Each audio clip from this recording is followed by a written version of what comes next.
민수기 4장 1절에서 4절입니다. 다 같이 시작. 주께서 모세와 아론에게 일러 말씀하시기를 레위의 아들들 가운데서 고핫의 아들들을 그들의 족속들과 조상들의 가문에 따라 총계할지니 30세 이상으로부터 50세까지 회중 성막에서 일하기 위하여 군대에 들어가는 모든 사람들에게 총계하라.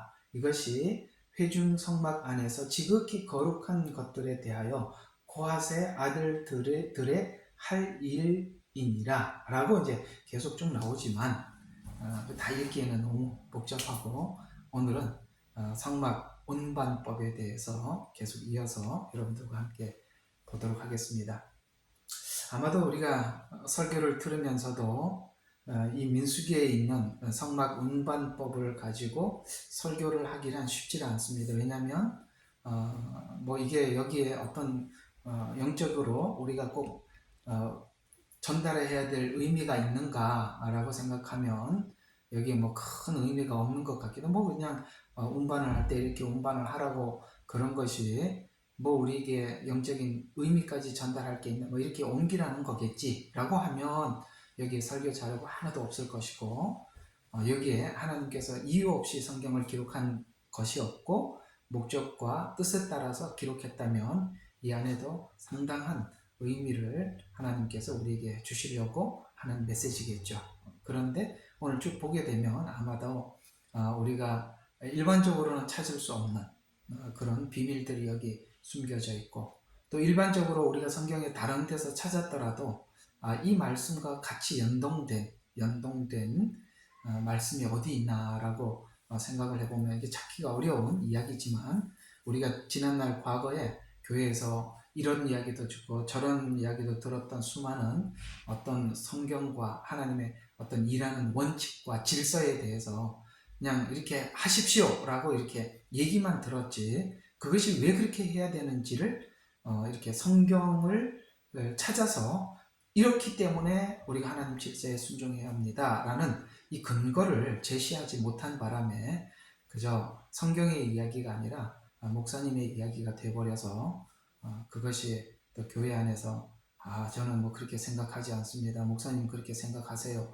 이렇게 해서 사람의 이야기가 돼서 충돌이 되고 또 받아들이지 못하고, 이런 부분들을 오늘 한번 성막 운반법을 보면서 우리가 잘 많은 그런 메시지들이 의미하는 것이 무엇인지 아마 여러분들에게 큰 울림이 되고 전달이 되리라 생각을 합니다. 자, 교재 보이시죠? 한번 계속 한번 보도록 하겠습니다.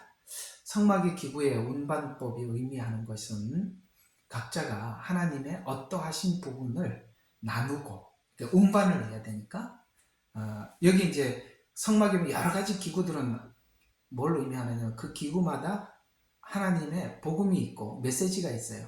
그걸 전하는 운반, 그러니까 그걸 전하는 부르심이 각자에게 있다는 거예요. 어떤 사람은 법궤를 나르는 부르심이 있기도 하고, 어떤 사람은 떡상을 나르고, 어떤 사람은 촛대를 날라야 하고, 어떤 사람은 번제단을 날라야 하고, 아시겠어요? 거기 있는 모든 기구들이 우리 각자가 사람마다 하나님께서 주신 부르심이 있고 사명이 있다. 그걸 싸는 절차가 있고 메고 날라야 한다는 것처럼 우리 각자에게 사명이 있다. 자, 일단은 한번 여러분 자신에게 스스로 묻고 대답하는 시간을 한번 가져보죠. 여러분, 성도는 그냥 성도니까 그냥 성도로서 교회 목사님이 시키는 대로, 그냥 교회에서 시키는 대로 하다가 주님이 오시면 천국 가면 된다 라고 생각하십니까? 그게 전부인가요? 각자에게 하나님께서 우리에게 각자에게 주신 어떤 사명과 부르심이 있다는 것도 여러분 인정하십니까? 그 부르심을 있다는 것을 우리가 인정을 해야 오늘 이 성막 운반법의 이 내용이 여러분들에게 와 닿습니다. 혹시 제가 한번 이런 질문을 해볼게요. 우리가 주님 앞에 주님을 만나러 들어오는 과정 속에서 사람들이 그 만나는 과정들이 서로가 다 달라요. 그렇죠? 예를 들어서 현장에다 가늠하다 잡혀온 여인이 만나는 과정이 있고, 그 다음에 그 여인에게 돌을 쳐라라고 했을 때 돌을 치지 못하고 내려놓고 간 이런 만남이 있고, 또 사마리아 여인의 비유, 그렇죠? 그렇죠? 사마리아 여인이 물 들어왔다 예수님을 만나고, 그 다음에 제자들은 고기 잡으러 갔다가 예수님을 만나고, 그렇죠? 다 그런 하나님 앞에 들어오는 과정들은 다 다르나, 그러나 각자에게 하나님께서 우리를 불러서 그리스도를 닮게 할 뿐만 아니라 그리스도를 닮게 하는 과정 속에 뭐가 있냐면 하나님의 그 부르심에 순종하면서 우리가 그리스도를 닮아간다는 걸 아셔야 돼요. 무슨 뜻이냐면 주를 위해서 뭔가를 헌신하지 않으면, 일하지 않으면 우리가 그리스도를 닮아가는데 뭐라고 해야 되나, 내가 그리스도를 닮아가는데 뭔가 지난날의 과거의 모습을 벗어버리고 새롭게 닮아가려고 하는 속에 뭔가 갈등이 있고 내 안에 싫음이 있는데, 그 갈등과 전쟁이 어떤 일을 할 때 그것이 힘을 받아서 완성되어 가냐면 그 하나님 앞에 부르심에 충성을 하고 일을 하는 과정 속에 많은 성도들 사이에 부딪힘이 있고, 그 부딪힘을 통해서 하나님께서 나의 아직 부족한 거울을 보게도 하시고, 그걸 또 하나 넘어감으로써 뭐죠? 한 가지를 교정을 하고 수정을 하고, 과거 것을 벗어버리고 나는 이렇게 남들에게 불편한 이런 것이 있었구나 라고 벗어버리고 또 하나를 그리스도의 것을 주워 담고, 이러는 과정 속에 뭐가 있냐면 사명을 감당하는 과정 속에서 그런 걸 보게도 하고 변화를 일으킨다는 거예요. 알아들으셨으면 손 좀 들어봐요. 그러니까 교회에서 가만히 있다고 해서 변화되는 게 아니라 부딪혀야 되는 거예요. 그리고 부딪힐 일들을 만들어 하나님. 그러면서 자기의 약한 부분들을 보게 하고, 그래서 변화돼. 그래서 하나님은 가정에서 부딪히게 하고 교회에서도 부딪히게 하고, 그래서 우리가 예수님을 믿고 나면 가정도 행복할 줄 알았는데 교회 가도 늘 천국일 줄 알았는데 뭐예요? 처음에 좋았는데 살아보니까 아니더라. 그래서 내가 싫어하는 유형이 있는데 어딜 가도 어느 교회 가도 내가 싫어하는 유형이 기다리고 있다 없다? 있더라. 왜 내가 싫어하는 유형이 어느 교회 가도 계속 있을까요? 그건 내 문제이기 때문에 어딜 가도 그게 항상 거울로 준비되어 있는 것입니다. 그래서 피한다고 되는 것이 아니라, 따라해보세요. 피한다고 되는 게 아니라 극복해야 된다. 오케이? 예. 그래서 팔을 걷어붙이고 적극적으로 가셔야 여러분들이 하나님께서 나르라고 하는 이 부르심을, 그 사명을 우리가 감당할 수가 있어요. 오늘 그 부분을 특별히 이 성막에서는 십자가 복음도 있지만 사명이 굉장히 많이 등장합니다. 각자의 부르심이 있어요. 자, 한번 봅시다. 그래서 날라야 하는 부르심이 있다는 의미인데, 즉 각자의 사명을 의미하는데 그 기구는 다르지만 모두 성막에 사용된 기구들이다. 이 내용을 신약에서 많이 설명하고 있는, 특히 고린도 전서, 저번 주에 말씀드렸죠. 12장과 14장의 그 직분, 부르심, 이것을 거기다 나열해 두었다라고 12장에 있는 내용을 가지고 저번 주에 여러분들과 함께 좀 나누어 봤었죠. 그러면 오늘은 이 성박 운반법을 통해서 먼저 알려주려고 하는, 왜 이 운반법이 우리에게 어떤 영적 교훈을 주려고 하는 것인가, 한 5가지로 추려봤어요. 첫 번째, 임의로 운반하지 말고, 아시겠어요? 절차에 따라 맡겨진 일을 충실히 감당하여 하나님의 일을 감당하라는 뜻이에요. 임의로 하지 말고. 여러분, 이게 무슨 뜻이냐면 하나님의 일을 하는 방법이 있고 절차가 있고 순서가 있는 거예요. 그러니까 우리가 이렇게 생각을 하면 안 돼요. 우리가 바깥에서 경영을 잘하는 분들이 계시죠. 그래서 경영을 잘해서 회사를 세우고 사람을 적재적소에다가 배치하고, 그 다음에 그 사람이 거기서 최대한 자기 능력을 발휘할 수 있도록 이렇게 하는, 이런 아주 그 아이디어를 잘 해서 회사를 잘 경영하는 그런 사람들이 있어요. 그러나 이게 있습니다. 그걸 잘하는 사람이 교회에서도 그런 리더십을 잘 발휘할 수 있다. 전혀 그게 아니라는 것을 성경은 이야기하고 있는데, 임의로 운반하지 말라는 말은 세상에서 하는 이런 방법과 하나님이 하시는 방법이 다르다는 거예요. 그러니까 네가 아무리 바깥에서 조직을 잘 짜고 뭘 잘하고 이렇게 잘 하더라도 교회는 하나님의 어떤 그게 있다는 거예요. 이해가 가시죠? 하나님, 그러니까 저도 예수 안 믿는 가정에 살다가 교회에 와서 딱 적응을 하는데 제가 굉장히 어색한 단체를 만났더라고요. 굉장히 어색한. 왜냐면 이게 살아가는 방식 스타일이 너무 달라요. 그러니까 아마도 제 생각에는 아주 기독교적 문화를 가지고 있는 가정에서 저를 봤을 때는 저기 야생마가 한 마리 들어왔구나 이런 생각이 있어요. 저거 길들이려 그러면 이게 보통이 아니겠구나. 아마 제 생각에는 그랬을 것 같아요. 은혜는 받아서 막 이렇게 날뛰는데 뭐가 없냐? 절차를 못 배운 거예요. 그러니 하면 사고치고 하면 사고치고 그래 되겠죠. 모르겠습니다. 목사님은 제가 했던 많은 일들이 또 사고쳤구나 이렇게 생각하셨을 것 같아요. 지금 생각해보면. 그래도 그런 말을 안 해주고 견뎌주셔서 이렇게 바뀌었지만 그런 게 필요하다는 거 공감하시죠? 예, 절차대로 해야 한다. 그 절차를 배워야 한다. 두 번째, 기물을 싸고 옮기는 과정을 통해서 계속 불기둥과 구름기둥이 움직이면 또 기물을 싸고 또 메고 옮기고 그렇게 해야 될 거 아니에요. 그렇죠? 그걸 계속 다루어 봄으로써 뭘 느끼느냐면 하나님을 존중하고 경건한 자세를 배운다는 거예요. 이해가 가시나요? 우리가 하나님의 일을 하다 보면 자꾸 이렇게 이게 세상 일이 아니고 하나님 일이지 라고 하나님 일을 하면 할수록 뭐가 느껴지냐면 그분에 대해서 이게 하나님을 우리가 함부로 대할 대상이 아니구나. 그걸 계속 반복해서 함으로써 내 속에 뭐가 오냐면은 하나님에 대한 경건한 그런 것들이 우리 속에 밀려 들어온다는 것이에요. 아시겠죠? 예. 저처럼 이렇게 계속 주의를 전문으로 하고 있지만 이 전문으로 계속 주의를 하면서 여러분들에게 그냥 전달하기 위한 목적이 아니라 이걸 하면서 뭘 배우느냐면 하나님의 그 경건함, 하나님의 두려움 이런 것들을 우리가 배우게 된다는 것이에요. 아시겠어요? 그런 걸 하면서도 그런 걸 배우지 못하면 문제가 많은 것이죠.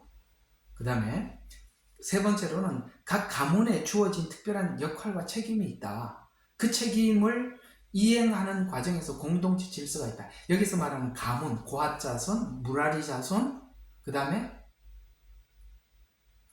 이게 꼭 세 개면은 한 개가 기억이 안 나요. 이거 참 공부를 관리를 좀 해야 되겠습니다. 고핫 자손, 무라리 자손, 무슨 자손? 참 큰일이네. 그래서 그런 이 자손들이 있는데 이게 무슨 뜻이냐면은 여러분 우리가 이렇게 봤을 때는 교회가 많아요. 그죠? 교회가 많죠. 근데 그 각 교회가 서로 다름은 그 각 교회마다 모여야 할 사람의 성향이 다르고 또 그 각 교회마다 부르심이 달라서 그래요. 하나님 교회 하나만 세워놓지. 천주교는 딱 어떤 지역에 딱 하나만 세우죠. 그렇죠. 그 천주교 교황청에서 허가가 나면 거기서 교회 부지를 하고 그 다음에 거기다 교회를 세웁니다. 천주교는 왜 그렇게 해도 아무 문제가 없냐? 거기는 이 기독교처럼 하나님께서 어떤 부르심이나 이런 게 아니라 형식적인 절차에 의해서 그냥 예배를 의식적으로 진행을 하면 그만이에요. 의식화된 종교이기 때문에 특색이 없단 말이에요. 똑같아요. 통일되어 있어요. 통일되어 있는 교회는 따로 여기저기 세울 필요가 없는 거죠. 사실 하나님은 그런 교회를 세운 게 아니죠. 예수님은 12제자를 부르셨지만 각자가 특색이 있었고 그 특색에 따라서 하나님께서 파송을 하셔서 각자가 나름대로 하나님의 부르심에 충성을 다하고 그래서 아볼로를 불렀을 때는 물을 주라고 물을 주는 사역, 이렇게 성도들을 이렇게 물을 줘서 자라게 하는 사역을 한다면 바울을 불러서 심는 사역. 그래서 나는 심었고 아볼로는 물을 주었고 라고 이야기하면서 둘 다 일반이다. 하나님이 부르셔서 같다. 뭐 이게 그런 게 아니라 같다라고 이렇게 주장하는 것처럼 각 가문에 주어진 특별한 역할과 책임이 있다. 그 책임을 하는 과정에서 뭐가 있냐? 공동체 질서가 있다. 그걸 배우게 하는 거예요. 그래서 계속 싸고 또 옮기고 뭐 끝나고 나면 하나님 앞에 교회마다 이거 끝나면 다음 이거 합시다. 다음은 또 이거 합시다. 이렇게 계속 하면서 우리가 질서를 배우고 자기 역할을 배우게 되고 그러는 과정 속에 부딪히게 되고 부딪히면서 뭐예요? 자기 약점을 보게 되고 보완하게 되고 이해가 가시죠? 예, 그래서 뭔 일을 하면 천국같이 일하는 게 아니라 하면 뭘 해도 서로 간에 다른 의견이 있고 다른 의견을 하나님 앞에서 질서에 따라 조율하는 법도 배우고 그 질서에 순복하는 법도 나는 아무래도 내가 경영자 입장에서 봤을 때는 이렇게 하지 말고 이렇게 하는 게 옳아 라고 생각을 하지만 그러나 좀 자기가 볼 때는 좀 달라 보여도 하나님께서 교회에 세운 리더에 순종을 배우면서 뭡니까? 아, 하나님의 일은 이렇게 하는 거구나. 이해가 가시죠? 그래서 교회는 민주적이지만 매우 독재적이다. 오케이? 민주화되어 있어요. 자기 의견을 얼마든지 발표할 수 있어요. 그러나 최종 결정에 순종하는 거예요. 그래서 민주화적이면서도 독재다. 오케이? 네. 그래서 내가 어떤 안건을 냈더라도 리더가 결정을 내리면 하고 따라가는 거예요. 아이고. 근데 이제 이 덜 익은 사람이 거기 들어오면 어떤 일이 생기느냐면 나를 무시한다 이렇게 생각해요. 그렇게 생각하라 하지 마라. 하지 마라. 그걸 배워야 우리가 하나님 교회에 우리가 성실하게 봉사할 수 있는 것입니다. 그러면서 우리가 배우는 것입니다. 그래 또 합력하여 선을 이루면서 이게 로마서 8장에 합력하여 선을 이루면서 협력을 배우는 거예요. 합력해서 일을 하면서 뭘 배워요? 협력을 배워요. 아시겠어요? 여러 가지 의견을 조합해요. 합력해서 선을 이루어요. 이것저것 이 일 저 일을 하면서 합력해서 그런데 뭘 배우느냐? 합력해서 일을 배우면서 협력을 배우는 거예요. 하나됨을 배우는 거다 이 말입니다. 그 다음에 영적 리더십에 순종해라. 여기 딱 이 운반을 할 때마다 그 리더십이 있어요. 그 리더십의 말에 무조건 따라서 그대로 진행을 해야 되는 거예요. 아시겠습니까? 그런 차원에서 성막 운반. 그래서 하나님께서 한 군데다 고정시켜 놓지 않고 이리저리 옮겼구나. 옮기면서 이렇게 합시다 저렇게 합시다. 아니 그 교회 저희 교회도 이렇게 세팅을 하고 풀고 그러거든요. 보자기를 이렇게 펴야 될 게 한 몇 개가 있어요. 몇 개가 있는데 한 2개 정도 있어요. 앞에 하나 저 뒤에 황금암 쪽에 하나. 그러면은 우리 손주들하고 나 또 다른 사람들하고 같이 이렇게 해요. 그러면은 여러분 이게 보자기를 멀리서 서로 이렇게 집어보면은 이렇게 접어가지고 어떤 사람은 이렇게 왼손에서 오른손 이렇게 잡고 이렇게 뒤집는 사람이 있고 저쪽에 이렇게 막 서로 이래 왔다 저래 왔다 그러는데 리더가 한 사람이 있어서 그 리더가 하는 방향대로 하면은 착착 접어지죠. 그 리더가 없으면 어떻게 됩니까? 요래 접었다 저래 접었다. 그래서 우리 손주들은 항상 이제 저하고 하면은 할아버지가 하는 대로 따라서 해요. 그러니까 우리 교인들도. 그러니까 리더가 하는 대로 접으면 아무 문제가 없는데 아시겠죠? 요래 접었다 저래 접었다 하면 끝이 없는 거예요. 거기서 뭘 배우느냐? 나는 이렇게 접고 싶은데 리더가 저렇게 접으니까 나도 그렇게 접는 법을 배워서 협력을 배우는 거다 이 말이에요. 이만큼 설명했는데도 못 알아들으면 할 수 없습니다. 알아들었죠? 그래서 교회에서 일을 해라 하지 마라. 해야 된다. 하면서 티각태각 해야 된다. 말아야 된다. 할 수도 있다. 그러나 할 수도 있으면서 뭘 배워야 된다? 리더에게 복종하고 순종하는 법을 배워야 한다. 그래야 여러분들이 변화될 수 있다. 꼭 기억하세요. 피하는 것이 상책이 아니에요. 나 싫은 사람 보기 싫어하고 등 돌리는 게 전부가 아닙니다. 해서 해결해야 되는 거예요. 부딪혀야 돼요. 밥 먹고 만나고 좋은 이야기 할 때야 천국 같죠. 일해보면 또 다른 겁니다. 살아보면 더 다른 거고요. 아셨죠? 이 온라인 성도님들이 정말 각계전투 하느라고 그게 빨라요. 각계전투해서 혼자 자생하고 살아나세요. 그러면 빠릅니다. 누가 해주겠지 이렇게 바라보면 오래 걸려. 내가 이렇게 온라인으로 모인 게 참 다행이다 싶어요. 내가 옆에서 안 돌봐주니까 훨씬 낫습니다. 여러분들이 빠릅니다. 좋습니다. 그 방법도 하나님이 쓰시는 방법이라고 생각합니다. 자, 여기 이제 색상들이 나오니까 색상의 의미를 좀 알고 들어가 봅시다. 왜냐하면 여기 뭐 청색, 보혜싸고 자주색, 붉은색, 흰색 이런 색상이 나오는데 아무 그런 색상인갑다라고 생각하면 안 되고 색상의 의미가 있어요. 색상의 의미는 무조건 외워야 돼요. 뭐라고? 무조건 외워요. 자, 이렇게 외워봅시다. 지금 아직 머리 안 녹슬었죠? 자, 녹이 안 슬었으니까. 자, 청색, 뭐라고요? 천국, 신성, 소망. 그냥 이렇게 단어만 외워놓으세요. 청색 뭐라고요? 자, 청색은 천국을 의미하기도 하고 신성을 의미하기도 하고 소망을 근데 어떤 데는 소망으로 어떤 데는 신성으로 어떤 데는 천국으로 이렇게 묘사가 된다는 거 기억해 두세요. 이걸 외워야 돼. 이 색상을 외워야 요한계시록에 나오는 색상을 이해하고 예언서에 나오는 색상들이 전부 다 이 기준으로 하는 거예요. 색상이 아시겠어요? 성막에서 다 나온 거예요. 자, 그 다음에 자주색. 여러분 예수님께서 자주색 옷 입고 자주색 옷을 찢어서 나누었죠. 이게 뭐죠? 자주색, 왕권,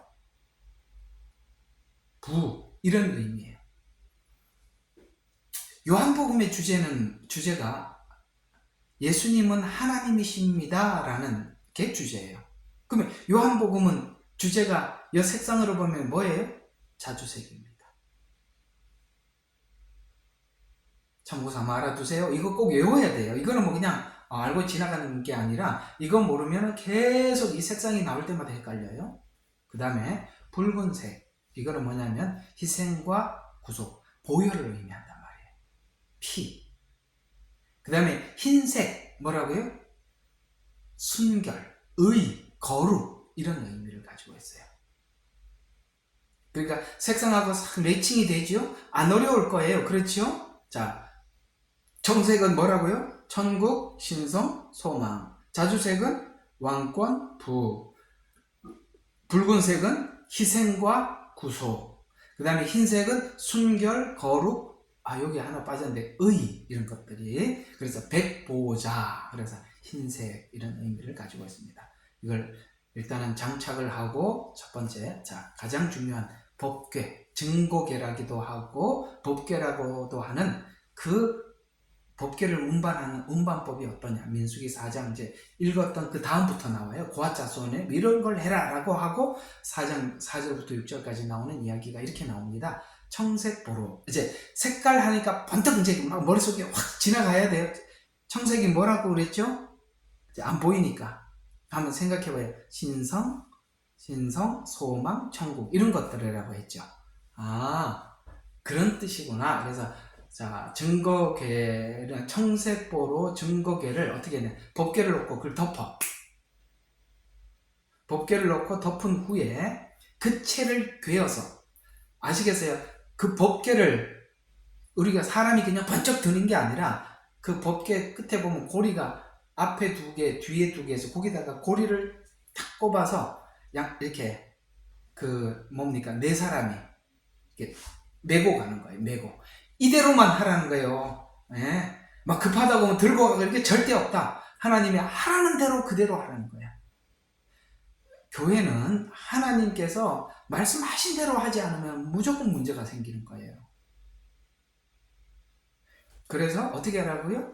고리에 꿰어서 그 다음에 어떻게 어깨에 메고 운반하는 것은 증거궤의 신성함을 의미하고 신성이라고 그랬잖아요. 청색이. 그래서 청색보에 덮어서 의미하며 중요성을 존중하는 행위로 직접 만지지 말라는 거예요. 그래서 괴를 꿰라는 거예요. 꼭 기억하세요. 직접 만지지 마라.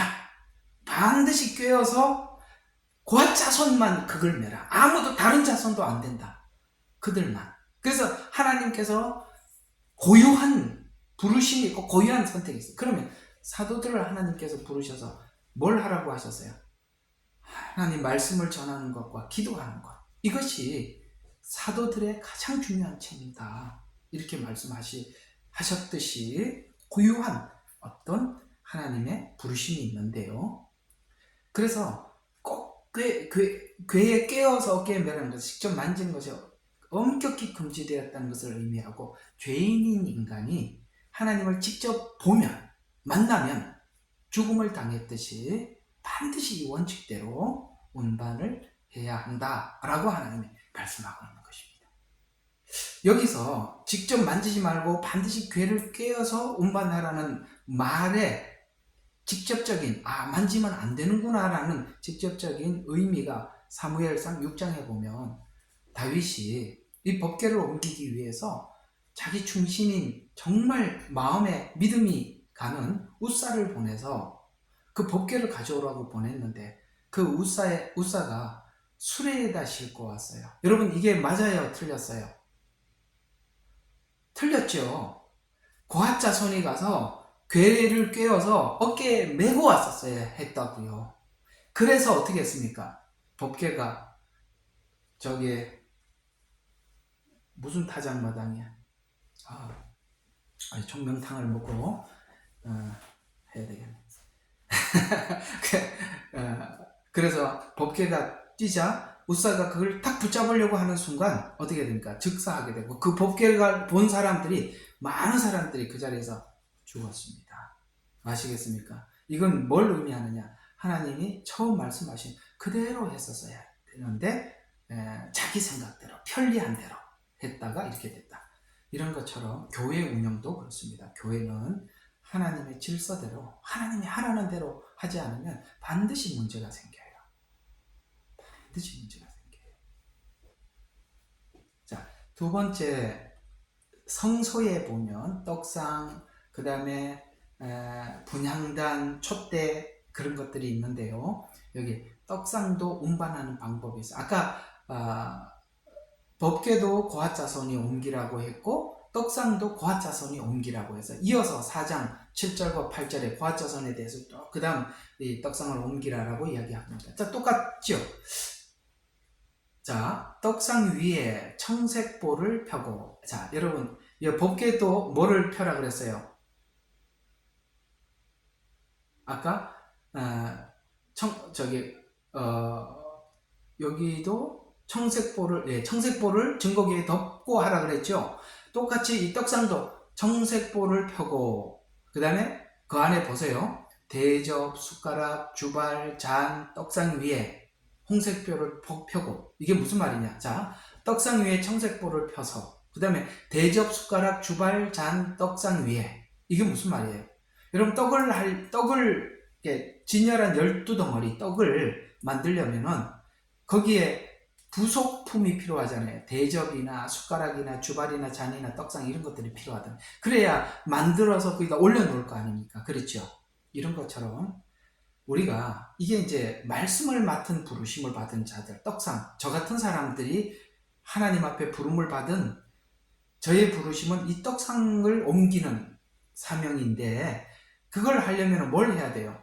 이런 것들이 필요하다는 거예요. 부속품이 필요하다는 거예요. 무슨 말이냐? 여러분, 말씀은 그냥 하나님의 피를 주는 대로 막 전하는 게 아니에요. 준비해서 하나님 앞에 드리는 거예요. 한 편의 설교를 하나님 입장에서, 사람 입장에서, 혹은 문맥에서 틀리는 게 없는가? 혹시 원어에서 잘못된 것은 없는가? 성경 전체의 맥락과 다르지는 않는가? 많이 준비를 해야 되는 거예요. 어떤 분들은 자꾸 이렇게 하나님이 강단에 서기만 하면 주신다고, 하나님이 주시는 대로 막 한다고 그러는데, 이거 몇 번은 하나님이 그러실지 몰라도 그렇게 계속하면 정말 곤란합니다. 왜냐하면 검증이 안 된 말씀을 전할 때 자기가 모르는 걸 전하게 되게 되고, 자기가 모르는 걸 전할 때 나도 모르게 말씀을 잘못 전할 수가 있다는 것에 대해서 우리 그거 인정해야 돼요. 예. 끊임없이 하나님 주시는 대로만 전합니다. 저는 기도하고 그냥 탁 펴면 하나님 주십니다. 그런 분들이 가끔씩 있는데 상당히 위험한 이야기입니다. 이 이야기는 어떻게 해석할지 한번 물어봐야 돼요. 하나님 그거 하기 위해서는 이런 부속품들을 주어서 그것을 가지고 이렇게 준비해서 떡을 만들으라고 했는데 이런 것들은 뭐냐? 원어 사전은 뭐고, 주석은 뭐고, 문맥은 뭐고, 다른 성경과 이렇게 맞춰보라고 했는데, 만약에 당신이 말을 했는데 다른 성경하고 부딪히면 그건 어떻게 처리할 것이며 생각해 봐야 된다 이 말이에요. 말씀을 전하는 사람은 많이 하나님이 주셨더라도 더 정확하게 전할 수 있도록 연구를 해야 하는 것입니다. 홍색보를 펴랍니다. 거기다가 말씀에는 하나님의 소망도 줘야 되지만 십자가도 있어야 되는 거예요. 맞죠? 참 놀랍지요? 그 보자기마다 이런 의미가 담겨 있다는 게. 예. 말씀을 들은 여러분들은 소망이 생겨야 돼요. 아, 내가 이 끝이 아니구나. 하나님 계속 일하시는구나. 다음 스텝이 있구나. 내가 지난날 이 문제 때문에 내가 이렇게 힘들었던 거구나. 라고 뭡니까? 그걸 알려줘야 돼요. 그리고 소망을 줘야 돼요. 그럴 때 우리가 뭘 하느냐? 여러분, 에덴 동산에서 아담이 추방될 때 가죽옷을 지어 입혔죠. 그렇죠? 이 가죽옷을 왜 지어 입혔냐면은 땅은 가시와 엉겅퀴를 낼 것이라고 했거든요. 그러면 이 가시와 엉겅퀴를 이기려면 가죽밖에 없어요. 이제 이 떡상을 옮겨요. 안에는 청색보로, 홍색보로 다 이렇게 쌌지만 끝에는 뭘로 하느냐면은 해달의 가죽으로 덮어서 채를 개어서 운반한대요. 여러분, 이 해달의 가죽은 그 뜨거운 햇빛과 혹 바람과 비를 막아주는 것입니다. 그리고 우리가 하나님 말씀을 들으면 십자가 안에서 우리의 삶이 이해가 되고 소망을 가질 뿐만 아니라 그 소망을 가질 때 여러분들이 부딪히는 현실 속에 바람과 햇빛과 비를 견뎌내는 거예요. 그래서 여러분의 지금 현재를 승리하며 나갈 수 있게 하는 것입니다. 신기하죠? 이런 메시지가 여기 이런 내용이 담겨 있다니 놀랍죠? 그래서 여러분들이 말씀을 들으러 왔을 때 소망이 있어야 됩니다. 그리고 십자가가 있어야 됩니다. 그리고 세상을 이길 힘을 얻어서 나가셔야 되는 거예요. 어때요? 여러분 교회 와서 이렇게 말씀을 들을 때마다 이 세 가지가 항상 생깁니까? 생겨야 정상이에요. 생기지 않았다면 아마도 이 보자기에 싸서 운반하지 않고 임의로 운반을 해서 그럴 겁니다. 자, 그러면 떡상은 예수님의 성찬식에 사용된 떡과 포도주를 생각하게 한다. 십자가를 생각하게 한다. 그렇구나. 복음에는 반드시 십자가를 담아서 전하는 거구나. 그 다음에 십자가의 죽음을 생각하면서 뭐예요? 거기 있는 떡상이라는 것은 밀가루, 가루를 만들어서 떡을 만든 거 아니에요. 그렇죠? 예, 저번에 소재했죠. 소재는 뭐죠? 추수를 하고 그 다음에 껍데기를 벗기고 빻아서 가루를 만들어서 떡을 만들어서 진설병에다가 올리는 거라 그랬잖아요. 이게 뭐죠?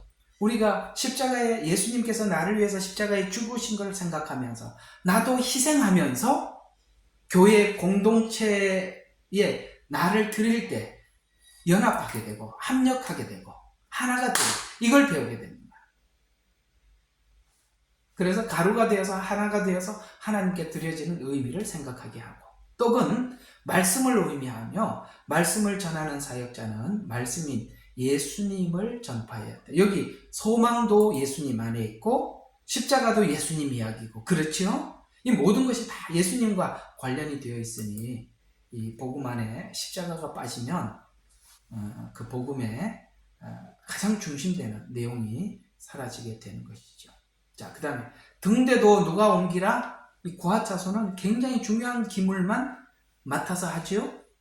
그들도 등대도 고아 자손이 옮기라고 했어요. 자, 그러면 이거는 어떻게 하느냐? 청색고로 등대, 등잔들, 그 다음에 불, 집게, 불똥그릇, 그 다음에 기름, 이런 거. 자, 여러분, 등대에 불을 계속 내려면 기름을 부어야 될 거 아니에요. 그 다음에 그게 타니까 여러분 그 심지가 타면은 심지를 잘라줘야 돼요. 그렇죠? 잘라줘야만이 이제 만약에 심지가 그대로 두면 거름이 올라와요. 전기만 켜서 잘 모르죠? 전기등 아래에서 살아서 잘 모르겠죠? 그렇습니다. 그래서 잘라줘야 돼요. 이런 부속품들이 필요하다라는 거예요. 그래서 우리가 이 부속품을 동원해서 항상 내가 혹시나 교회 안에 거름을 내지는 않나 생각을 해보고 거름을 내면 내 스스로 그걸 잘라서 거름을 내지 않도록 해야 하고, 아시겠어요? 기름이 없으면 기름을 붓기도 하고 이렇게 해야만이 그 빛을 계속 발휘할 수가 있는 거예요. 여러분과 제가 세상 가운데 살면서 일시적으로는 빛된 생활을 하다가 또 어느 순간에는 빛된 생활이 아니라 거름만 내는 사람으로 살고, 또 어느 때는 보면 또 어떻게 또 빛된 생활을 하다가 또 거름을 내기도 하고, 이런 반복되는 경험이 있어요? 있어야 내가 얘기를 해줄 수 있으니까. 있었어요. 당연히 있죠. 그거 없이 그냥 예수님처럼 사는 사람이 어디 있겠어요? 있지요. 왜 그렇게 됐다? 이런 부속품을 가지고 정비를 안 해서 그렇더라. 정비를 안 해서. 사람들이 신앙생활에 오해하는 것 중에 하나가 뭐냐면, 나 언제 한번 은혜를 받은 적이 있는데 그때부터 나는 지속하고 있다고 생각을 하고 있기 때문에 걸음을 내고 있다고 말을 해도 못 알아듣는 거야. 왜? 그때 내가 다 바뀌었거든.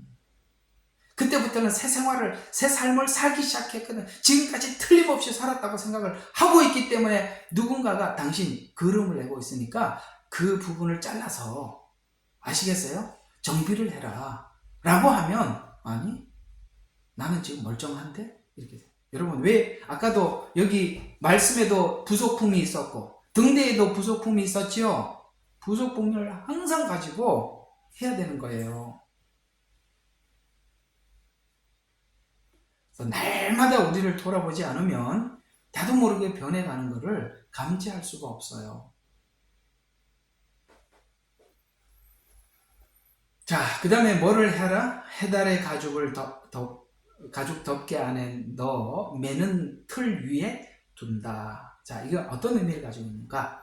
세상에 빛이 되기 위한 성도들의 부르심을 생각하게 하는 것으로, 여기는 불, 집게, 불똥구로 기름이 있다. 이 말은 성령 안에서만이 성도가 하나 될 수 있음을 의미한다. 거름을 낸다는 것은 자기 생각대로 할 때 거름이 나는 거거든요. 성령 안에서만이 하나가 돼요. 성령 안에서만이라는 말의 뜻은, 성령님은 하나님의 깊은 것까지 통달을 해서 하나님의 마음을 우리에게 전해주는데, 우리가 하나님의 마음을 서로가 다 가질 때 하나가 되는 거예요. 이게 이제 자식들을 다 키워놓고 나면 이제 부모가 힘도 없고 주장할 권리도 그런 그것도 없고, 참 애들한테 어렸을 때는 할 말 다 못할 말 다 했지, 다 크고 나면요 아무 말도 더 말할 수 없는 게 이제 그런 형편에 되거든요. 그러나 부모가 말을 못한다고 해서 자녀들은 아무것도 안 해도 되느냐, 그게 아니라 언제 자녀들이 하나가 될 수 있냐면은, 아니야, 너 형 생각은 그렇고 동생 생각은 그렇더라도 아버지 마음은, 어머니 마음은 이러이러해 할 때 어떻게 됩니까? 자기 의견 내려놓고, 그래? 아버지 마음이 그랬어? 그러면 통일되죠. 이렇게 쉽게 설명해주고 있잖아. 성령 안에서 하나 된다는 게 아버지 마음을 함께 가질 때 개인의 의견이 사라지는 거예요. 맞죠? 그 얘기란 말이에요. 성령 안에서 하나 된다는 말은 성령님이 나에게는 이렇게 대답해주고 너희한테는 이렇게 대답해주고 그럴 때는 잘 들어요. 하나님 나한테는 이렇게 응답했고 당신은 이렇게 응답했다라고 그렇게 주장이 엇갈릴 때는 다 내려놓고 내가 받은 응답이 맞아, 네가 받은 응답이 맞아 이렇게 하지 말고 누구 마음? 아버지 마음. 아버지 원래 우리가 하나님 앞에 개인적으로 받은 마음은 다를 수 있어요. 그러나 어디로 돌아와야 돼? 그때는 여기 있잖아요. 요거. 여기에 하나님 마음을 다 담아놨다. 하나님 마음이 어떤지 보면 다 알아요. 하나님 마음은 어떤 마음이에요? 자비롭고 은혜롭고 사랑이 많으신 하나님이신데 그것이 각 개개인의 연약한 믿음도 존중해 주시고 오케이? 연약한 믿음도 존중해 주는 게 하나님 마음이다 이 말이에요. 성경에 우리 고린도전서 12장이 뭐라고 했어요? 연약한 지체가 더 귀하다. 그게 하나님 마음. 자, 그 다음에 오직 성령 안에서 은혜 받은 것만이 하나됨을 지켜낼 수 있음을 의미한다. 이와 같이 성령 사역에 부름을 받은 자들이 있다. 그 다음에 분향단을 운반한다. 분향단은 기도를 의미합니다. 아시겠어요? 기도. 여기 보면 청색보를 덮어서 해달 가죽으로 씌어 날렸다. 여기에 이제 동원되지 않는 두 가지 보자기가 계속 많이 보이지요. 그게 뭐죠? 흰색. 흰색은 여기다 옮기는 데 쓰는 게 아니라 흰색은 아주 중요한 나중에 흰색은 거의 여기서 쓰는구나 하는 곳이 있어요. 그러면 운반할 때는 흰색은 쓰지 않습니다. 정색보로 덮어서 해달 가죽으로 씌어 날렸다. 기도 사역을 의미하면서 기도 사역자들의 부르심을 의미한다. 나중에 이제 분향단 하면서 좀 더 자세히 할 거니까요. 자, 그 다음에 번제단을 운반하는 것. 그러니까 지금 여기 있는 것들은 전부 다 지성소에 있는 것과 성소에 있는 것들이에요. 이 기물들인데 이제 지금은 이 번제단은 이 성막 안에 텐트 안에 그 성막 안에 텐트 안에 게 아니라 텐트 밖에 있는 것 중에 뭐가 있냐면은 번제단을 운반하는 거야. 번제단 그거는 성소와 지성소가 아니라 그 바깥에 있는 것입니다. 그래서 번제단에 죄를 버리고 자 여기에 중요한 이야기가 지나가고 있어요. 번제단을 옮길 때 뭐부터 버리라? 죄를 버려라. 교회 안에 이 죄를 통에다 담고 죄를 뚜껑에다 닫고 죄를 버리고 이러는 직분들이 저는 교회 안에서 진짜 중요한 직분이라고 생각합니다. 교회는 이 사람들이 역할을 잘 해줄 때 여러분 번제단에 계속 불을 피웠으니까 불 피우고 나면 뭐가 있어요? 죄가 잔뜩 모여 있잖아요. 그 잔뜩 모여 있는데 바람이 불면 어찌 되죠? 온 성막에 다 날라서 울타리가 하필이면 또 흰색이에요. 완전히 울타리를 다 망가뜨려 놓는 것입니다. 그래서 이 역할을 하는 사람이 너무 중요한데 이 죄를 버리고 가라는 거예요. 죄를 버리고 여기 이제 성막이 머물렀어. 여기서 막 제사를 드렸어. 죄가 잔뜩 쏟아져 있어. 그러면은 반드시 옮길 때는 뭐 하라고? 죄를 다 버리고 가라. 무슨 죄는 뭘까요? 교회 안에 이 권사님 같은 분들이 너무 귀하신 분들이세요. 그런 분들은 누구냐면 참 연약하고 어린 성도들 상담해주고 기도 제목 들어주고 절대 다른 사람들인데 아니라 다 버리는 거예요. 알았어요? 누가 또 기도해달라고 얘기하면 옆에 가서 아유 제가 저렇대 그렇게 하지 말라 이 말이에요. 다 버리고 가라 이 말이에요. 그걸 전부 다가 부삽에다가 그럼 여러분 그걸 직접 막 맞닿는 것이 부삽이잖아요. 삽으로 담아가지고 그 다음에 통에다 담고 그 다음에 뚜껑에다 콱 눌러놔야 되는데 이게 뚜껑을 열어버렸는데 입을 열고 온 데 다니면서 다 말해가지고 온 교회가 막 시끄럽게 아이고 말이 많아가지고 버리고 가라 이 말이에요. 여러분들 교회 가서 이 교회 저 교회 다니다가 볼 거 못 볼 거 다 봤더라도 가슴에 담아두고 그냥 사세요. 예. 하나도 여러분에게 유익이 없습니다. 따라해보세요. 죄를 버려라. 아셨어요? 죄를 버려라. 그래서 그 단위에 이상하게 이 보자기는 딴 데는 없었는데 여기서 등장하죠. 자색 보자기를 펴고 그 다음에 그 위에 단에 사용되는 모든 기구를 두고 해달의 가죽 덮개를 그 위에 덮고 그 채를 꿰어서 운반해라. 번제단은 십자가 복음을 의미하는 장소로 십자가 복음을 전파하는 부르심을 입은 자들을 의미한다. 자, 기타 기물 운반법 그 말고 그 외에 기타들이 있어요. 예를 들어서 이제는 물두멍도 있을 거고 그 다음에 울타리도 있을 거고 그렇죠. 거기 보면 이게 전부 다 이렇게 널판도 있을 거고 별게 너무 많단 말이에요. 그 기타 운반법은 청색보로 싸서 그 다음에 해달의 가죽을 덮어서 운반해라 이렇게 이야기를 합니다. 야, 이것만 봐도 어때요? 와, 부르심이 각자가 참 다양하구나 이런 걸 느끼겠죠. 어떤 사람은 이게 증거궤, 어떤 사람은 떡상, 어떤 사람은 등대, 그 다음에 어떤 사람은 분향단, 그 다음에 번제단, 그 다음에 기타 기물 이렇게 해서 하나님은 다양한 부르심을 하나님께서 허락하셨구나 라는 것을 알고 있고 그 부르심을 받은 사람들은 반드시 하나님이 옮기라는 원칙대로 옮겨야 한다 라고 하나님이 말씀하셔서 그걸 배울 때까지 우리는 교회 안에서 배워야 하는 거예요. 여러분, 저는 보니까 그래요. 군대 가서 지금도 꼴보기 싫게 기억나는 사람이 있어요. 잊을 수 없는 꼴보기 싫게 어쩔 수 없이 기억나는 사람이 있어요.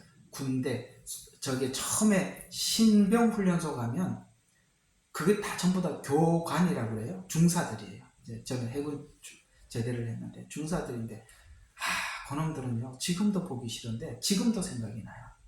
왜냐하면 군대 교관은요 평생 누구도 못 잊을 수 없는 사람들이 되는 이유가 뭐냐면은 군대 교관은 그렇게 악랄하게 해야 돼. 왜 그렇게 악랄하게 할 수밖에 없냐면은 민간인 정신을 빼고 군인 정신을 집어넣으려면은 정말 악하게 해야 돼. 악랄하게 해야 돼. 진짜 막 죽을 지경인데도 막 열중샷 차리가 뒤로 굴러 나 진짜 훈련소 지금도 잊을 수가 없어. 그 독한 놈들 말이죠. 밤중에 잠자는 사람들 불러갖고 거기다가 그 방독면 쓰고 꽥꽥거리고 연병장 뛰어다니게 만들고 세상에 밤중에 팬티바람으로 옥상에 집합을 시켜가지고 세상에 그 얼음바람 다 맞게 하고 지금도 생각이 너무너무 얄미운데 그렇게 해서 뭐가 됐다? 민간인이 군인이 되더라. 교회 안에 이런 사람 안 만나면 우리 체질이 안 바뀌는 거예요. 근데 그 사람은 어디 가도 환영받지 못해. 왜? 독하게 훈련을 시켜야 되니까. 그러나 그 사람이 필요하다 이 말이에요. 그런 훈련들은 여러분들이 처음에 교회 와서 은혜 받았을 때 그냥 딱 받아야 되는 거예요. 오냐 키우면 60세가 돼도 6의 나이 60세가 돼도 0의 나이는 3살 4살이에요. 아직도 그냥 무슨 이야기인지 알아듣는 줄 알고 지나갑시다. 아시겠어요? 받으셔야 돼. 혼나면서 배워야 돼. 혼내는 사람이 나쁜 사람이 아니라 혼내는 사람들은 자기가 미움을 받을 기로 결심하고 하는 거예요. 누가 남들한테 미움받고 싶겠어요? 됐죠? 네. 자, 기타 사항 봅시다. 성물을 싸는 일은 아론과 그 아들들 여기 많이가 중요해요. 다른 사람 안 돼요. 많이 할 수 있었고, 매는 일은 고앗 가문이 맡았으나, 매는 일은 맡았어요. 그러나 성물을 만질 수는 없고 만질 경우는 죽는다라고 하나님이 딱 정해요. 너는 메고 가는 일만 해라. 아시겠어요? 싸는 일은 곧 가문이 맞아 성문을 만질 수 없고 만질 경우는 죽는다. 그리고 지성소는 대제사장이 들어가서, 이 법궤는 대제사장이 들어가서 이 일을 준비했고, 혹 고앗 자손의 실수로 성문을 만지거나 그 다음에 성소를 봄으로써 목숨을 잃을까 염려해서,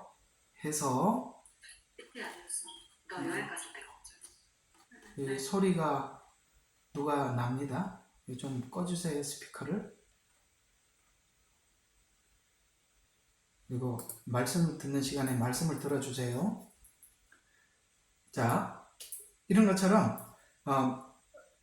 고앗 자손이 맡았으나 성물을 만질 수 없었고, 제사장이 지성소에 들어가서 이 일을 준비하고 고앗 자손의 실수로 성물을 만지거나 성소를 봄으로써 목숨을 잃을까 염려해서 하나님은 아론과 아론의 아들로 지휘케 명령을 했다는 거예요. 다른 사람이 하면 안 된다 이 말이에요. 그래서 하나님 나라는, 하나님의 교회는 하나님이 주시는 고유한 거기를 넘어서서는 안 되는 거예요. 여러분, 이게 이런 이야기들이 어디서 성경에서 나오느냐 하면은, 여러분, 하나님은 모세에게 부르신, 모세를 부르시고 모세에게 주신 어떤 고유한 부르심이 있어요. 그걸 이제 미리암이, 야, 너만 하나님 말씀 듣냐? 우리도 듣는다. 이렇게 했다가 하나님이 가만히 되게 혼냈지 않습니까? 여러분, 그 사건 아시죠? 이건 뭐냐면 하나님께서 주신 그 질서와 권한이 있다는 거예요. 그걸 침범하지 마라. 네가 교회에 장로라 할지라도 이 교회를 하나님께서 주의 종에게 위임을 해놨는 건데, 그걸 네가 주인 되지 마라. 하나님의 질서가 있다. 이게 우리 한국교회가 이 질서가 파괴되는 바람에 교회가 정말 약해져 버린 거예요. 이건요, 변치 않습니다. 변치 않아요. 자, 이같이 복잡한 이 성물을 싸고 메고 옮기고 이런 일들에 여러분, 뭐 몇 개 안 되니까 몇 사람, 여러분 몇 명이 동원됐어요? 8,580명. 야, 이 성막이 작게 봤더니 엄청나게 많은 사람들이 동원돼서 하고 있잖아요. 그렇죠? 예. 이 사람들이 흩어져 버리면 성막이 길을 잃어버리는 것입니다. 사사기 시대에는 성막이 분해됨으로써 사사기에 들어가게 된 거예요. 성막에 여기 모든 기물들이 다 이게 있다가 분해가 돼버려요. 여기저기 막 흩어져 버려요. 그러면서 사사기로 된 거예요. 교회가, 하나님의 종들이, 여러분, 하나님의 종들이 교회를 지키는 이유가 있어요. 사실은 목사님한테 물어보면, 당신 그냥 하나님이 부르셔서 이 일을 하지, 만약에 당신 선택에 달려있다면 하고 싶으세요? 그러면 진짜 많은 분들이 당장 손 놓고 가고 싶다는 사람이 진짜 많습니다. 아이고, 진짜 이거는 정말 참 괴로운 거예요. 근데 왜 그걸 교회를 지키고 있느냐? 하나님의 부르심이니까. 상황이 어떻든지 그냥 그 자리를 지키고 있기 때문에 그래도 교회가 보존된다는 거 아셔야 돼. 교회 종들이 나 안 하겠어 하고 다 떠나가고 그러면 교회는 싹 순식간에 없어져 버리는 거예요. 그 코로나 때 한국 교회가 한 10,000개가 없어졌다고 그래요.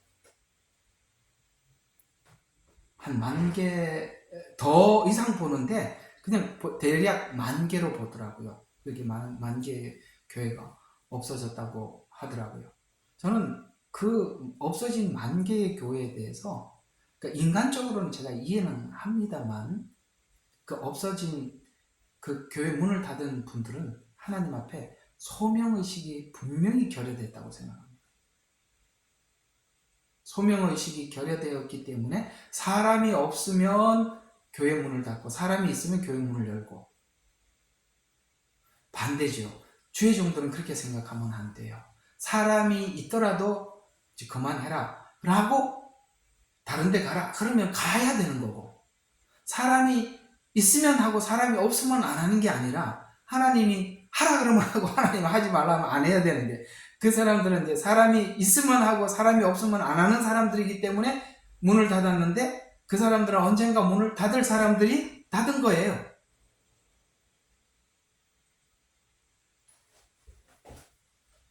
자, 그러면 이게 8,500명이나 되어서 모여서 그걸 했는데, 그러나 성경은 참 이상한 이야기를 합니다. 이렇게 열심히 사람들이 일을 했는데 아모스 5장 25절에 보면 하나님이 이런 말씀을 하셔요. 이스라엘 족속아, 너희가 40년 동안 광야에서 희생과 소제물을 드렸느냐? 이 말은 무슨 말이죠? 안 드렸다는 얘기거든요. 이렇게 열심히 했는데 하나님이 너 광야에서 희생과 소제물을 드렸느냐? 라고 이렇게 질문을 해요. 이게 무슨 뜻이죠? 너희가 지금까지 광야에 있는 과정 속에서 종교적 행사는 했지만 순종하는 삶을 살지는 않았다라는 뜻이 되고요. 또 율법은 준수하지 않고 형식적으로 종교적인 행사만 했다라는 뜻이 되는 것입니다. 거기 와서 양을 잡고 그 다음에 하나님의 절기를 따라서 지키고 이런 거는 열심히 했을지 몰라도 뭐를 못했어요? 하나님의 말씀을 마음에 두고 살아내지는 못했다. 이런 얘기를 예수님, 하나님이 지적하고 있는 것입니다. 그래서 너희가 40년 동안 희생과 소제물을 드렸느냐? 라고 이렇게 묻고 있는 것입니다. 자, 오늘은 성막 운반이라는 주제를 가지고 저와 여러분의 사명의 다름, 그 다음에 사명은 어떻게 우리가 감당해야 되는가, 사명을 감당하기까지 하나님은 어떤 훈련을 시키는가, 이 부분에 대해서 여러분들과 함께 다뤄봤습니다. 여러분 굉장히 뜻밖이지 않습니까? 사명과 부르심이 아니 이런데 이렇게 있다니 참 놀랍죠. 고린도전서나 후서나 이런데 내용인 것 같았는데 하나님은 이 성막이라는 이 주제를 통해서 이렇게 하나님께서 부르심이 다양하단다. 그리고 그 부르심을 이행하는 데는 원칙과 절차와 그 다음에 질서에 따라서 하는 것이란다. 그래서 이 이야기를 한번 마무리를 해보겠습니다. 성경에 보면 은사를 쭉 설명하다 제일 마지막에 뭐라고 끝이 나는지 기억나는 분, 은사를 쭉 설명하다가 14장, 고린도전서 아마 14장쯤일 거예요. 아마 그쯤에 있을 거예요. 거기 보면 뭔 이야기로 은사를 설명하는 거로 끝이 나느냐면 모든 것은 뭐대로 하라? 질서대로 하라. 이렇게 끝이 납니다. 뭐대로 하라? 질서대로 하라. 질서대로 하라. 참 중요합니다. 그 질서는 무슨 질서? 하나님이 세운 질서대로 해라. 예언하는 사람이거든 하나님 그 질서대로. 뭐 하는 사람이면 질서대로 이렇게 끝이 난다는 말이에요. 그 질서는 오늘 여기에 성막 운반법에 명확하게 어떻게 하고 절차는 이렇게 하고 이렇게 하라라고 설명하는 것으로 말씀드렸습니다. 오늘은 여기까지.